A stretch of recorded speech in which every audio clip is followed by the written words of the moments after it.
So the weights are in. Oleksandr Usyk scaled 220.9 pounds, which is roughly 15 stone 11 in English money. And Daniel Dubois scaled 233.2 pounds, which is roughly 16 stone 9 in English money, give or take. Now, this is a normal weight for Oleksandr Usyk. This is pretty much exactly what he weighed for both Anthony Joshua fights, so no issues there. But for Daniel Dubois, this is extremely light, extremely light. This is the lightest he's been since his fourth professional fight 6 years ago, back in 2017. And at the time, he must have been, 18, 19 years of age? That's the last time he was this light. His lightest ever weight was on his pro debut. Second lightest weight, again, he weighed 232 for a couple of fights within his first four. But since then, he's been in the high 230s for the most part, or in the 240s, up to the mid 240s. So here he's in the low 230s again. Now, some people are going to be concerned about that. Other people are going to say, no, it's just a measure of how hard he's trained, given the magnitude of the fight. Daniel Dubois has always been a muscular fighter, but he's never been completely ripped. There's always like a little bit of body fat there around the back and the sides and whatever, little bit. But you see him here in the training footage with Don Charles this week, and he's as ripped and lean as I've ever seen him. So yeah, maybe it's a measure of how hard he's trained. Maybe it's a strategic thing. That's what most people are assuming, because we all know that Oleksandr Usyk is extremely fast, quick feet, quick hands, quick reflexes. And in order to keep up with a guy who's that fast, maybe they want Daniel Dubois to come in light so he's a bit lighter on his feet so he can actually close down the range more quickly. Now, I do want to talk about some of the comments that I got on the last video and even the previous video I did about this fight, because people are pointing out the Kevin Lerena performance, which was Dubois' last fight. And they're saying, Hatman, how can you possibly say that Dubois has a 30% or 35% chance against Usyk when Kevin Lerena nearly had him out of there? Kevin Lerena is nowhere near as good as Usyk. He nearly, turned Daniel Dubois upside down. And how can you look at that and think he's got any chance against Usyk? Usyk's going to stop him. Usyk's going to take him out within the first 5-6 rounds. No, I agree with you. I absolutely agree. If Daniel Dubois fights the way he did against Kevin Lerena, he will get picked apart and, after 4 or 5 rounds, look like he wants to maybe quit and get stopped potentially. Yeah, I agree with that. But if he fights the way Don Charles and the training footage would suggest he's going to fight, where he's going to close Usyk down quick, because Don Charles has spoken about this in interviews. He said, we can't stand off Usyk. We can't try and box him. That's the mistake that Anthony Joshua made. We have to get close. And if he does do that, if he comes out swinging, then I think this fight will be competitive, at least in the first half. And I don't think Daniel Dubois is going to get stopped anytime early. Okay, I think he's going to make a real fight of it. But again, it's all up in the air in terms of what he actually will do. Some people are wondering whether Daniel Dubois is going to freeze. It's in this big stadium full of a bunch of Ukrainians. It's going to be a very hostile atmosphere. How will he hold up mentally? Personally, I think he'll hold up okay until the punches start landing on his face. So in order to prevent Usyk, sometimes, let's just frame it this way. Sometimes the best form of defense is attack.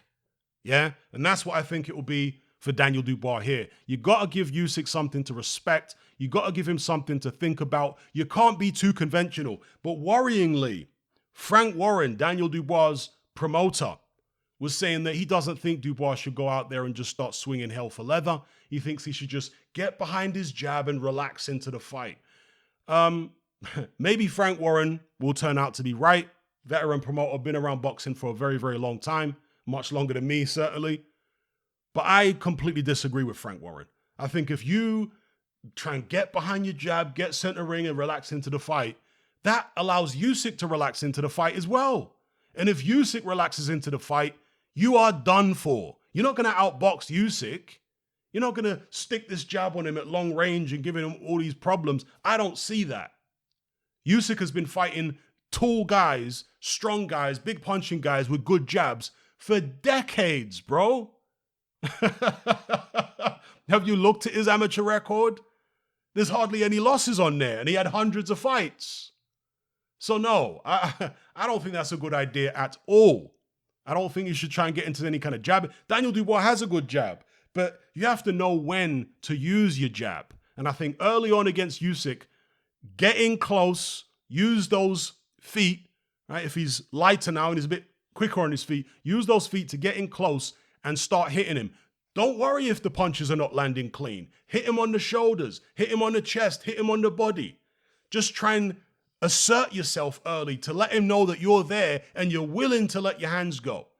Because, see, the problem that Anthony Joshua had, the mistake he made in both Usyk fights, but particularly the first fight, is he let Usyk get comfortable by sitting back and trying to relax his way into the fight. No, that's not the way to do it. Got to get on him. So that's my take on that. Yeah, I agree with all you guys. If Daniel Dubois comes out and fights like he did against Lorena, because against Lorena, he was keeping his distance, right?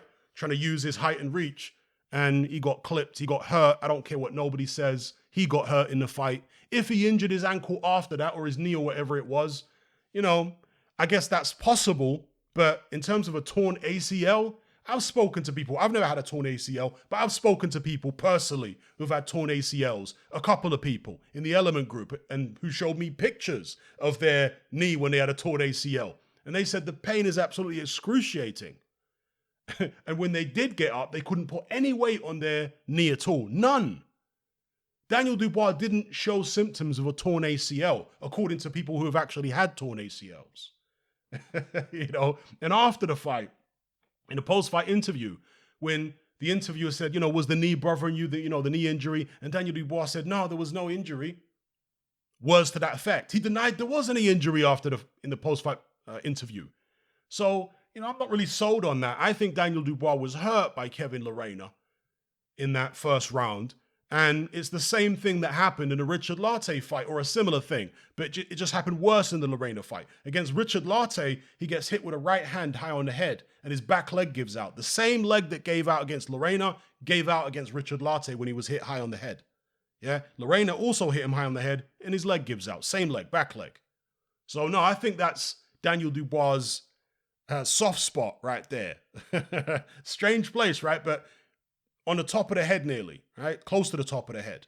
You hit Daniel Dubois there, he goes. Does Oleksandr Usyk know that? He's very precise with his shots. So anyway, but back to the possibility of Daniel Dubois freezing. I think he'll be okay. I had to laugh. There was one of the interviewers, I can't remember who it was, which channel, Boxing Social, IFL, Seconds Out, I forget which one it was, but one of the interviewers was speaking to Frank Warren. And they asked Frank Warren words to the effect of, the fact that Daniel doesn't think much, is that an advantage for him? That he doesn't think much, right? And Frank Warren didn't even blink. He said, yes. Obviously, I mean, I think I know what they were trying to say. They were trying to say that because Daniel Dubois is not an overthinker like Anthony Joshua is, but the way it came out, it sounded as if they were saying Daniel Dubois is a dunce. And I'm not going to say any more on that, right? But yeah, people who think a lot, people who are overly analytical, it can become a problem in boxing. You know, it's like I was talking to somebody in the Element group about this with regards to Anthony Joshua. You know, he's constantly got a million different advisors around him and all this type of thing. Too many cooks will spoil the broth. Anthony Joshua is like, and I need to be careful what I say here, you know, in this woke platform. Let me just talk about my girlfriend. If my girlfriend has too many choices in terms of where she wants to go to eat, she will be there all day and she won't be able to decide. So I have to come and say, okay, we're going here. Because you just can't decide. There's too many choices. Anthony Joshua is like that as well when it comes to boxing. He's got all these different advisors and he just can't make his mind up about which direction he wants to go in, how he wants to fight, how he needs to go about fighting a particular opponent when he's in the ring. You know, he's just got too many options in his mind. He doesn't have a clearly defined idea of what he should be doing. He doesn't seem to have good instincts. That's the best way to describe it, okay? Now, with Daniel Dubois, I don't think he has that many options flying around in his mind. And I think that Don Charles and the other people in his camp will have put him on one track. They'll have given him a one-track mind, and they've said to him, look, go ahead and fight Usyk this way. We've maybe got a plan B, but that's about it. Our plan A is going to work, and we're going to go for that hell for leather. That's what I'm thinking they're going to do. I don't know. I'm not in their team, but that's what I'm thinking they're going to do. And if they do, I reckon we're going to see a competitive fight between Oleksandr Usyk and Daniel Dubois. I think the toughest fight Usyk will have had in his heavyweight career, so far. Now, Dubois may still get stopped if he gives Usyk a lot of trouble early. Let's say he runs out of gas and Usyk picks him apart late. I can see that too. But the rounds that Dubois wins will be more emphatic, and I think there'll be more of them than was the case with Anthony Joshua, if he's aggressive. Again, if he stands off like he did against Lorena, it's going to be a horrible one-sided drubbing. That's what it's going to be. So it's up to Dubois and his people and how wise they are in terms of how they approach this fight. So anyway, I'll leave it there. Let me know what you guys think in the comment section below. Oleksandr Usyk versus Daniel Dubois. First of all, let me know what you think about the weights. 221 pounds for Oleksandr Usyk, which is almost exactly what he weighed against Anthony Joshua. And 233 point something for Daniel Dubois, which again is about 16 stone 9 in English money. Very light. Very light. Does that show that he's scared, so he's just panicking in training camp and training more than he should train? Or does it show that he's focused? Or is it a strategic thing? Let me know what you think. Are you sick and tired of the mainstream mindset? Does the dogmatic conformity and pathological ignorance have you tearing your hair out in frustration? Then don't be alone. Come and join our brotherhood on Patreon. We stand as a beacon of reason against an army of insanity.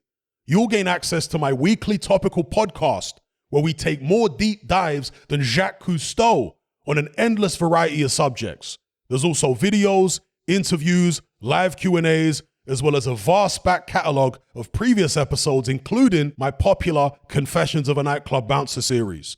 You can listen via the Patreon app or download in high-quality MP3. Connect with myself and hundreds of other members in our Element chat group. There's no contract, no commitment, you can cancel at any time, and it's cheaper than a Mickey D's McMuffin. Just head to my Patreon page via the link below this video and select the tier called the Brotherhood of Reason. I'll see you over there.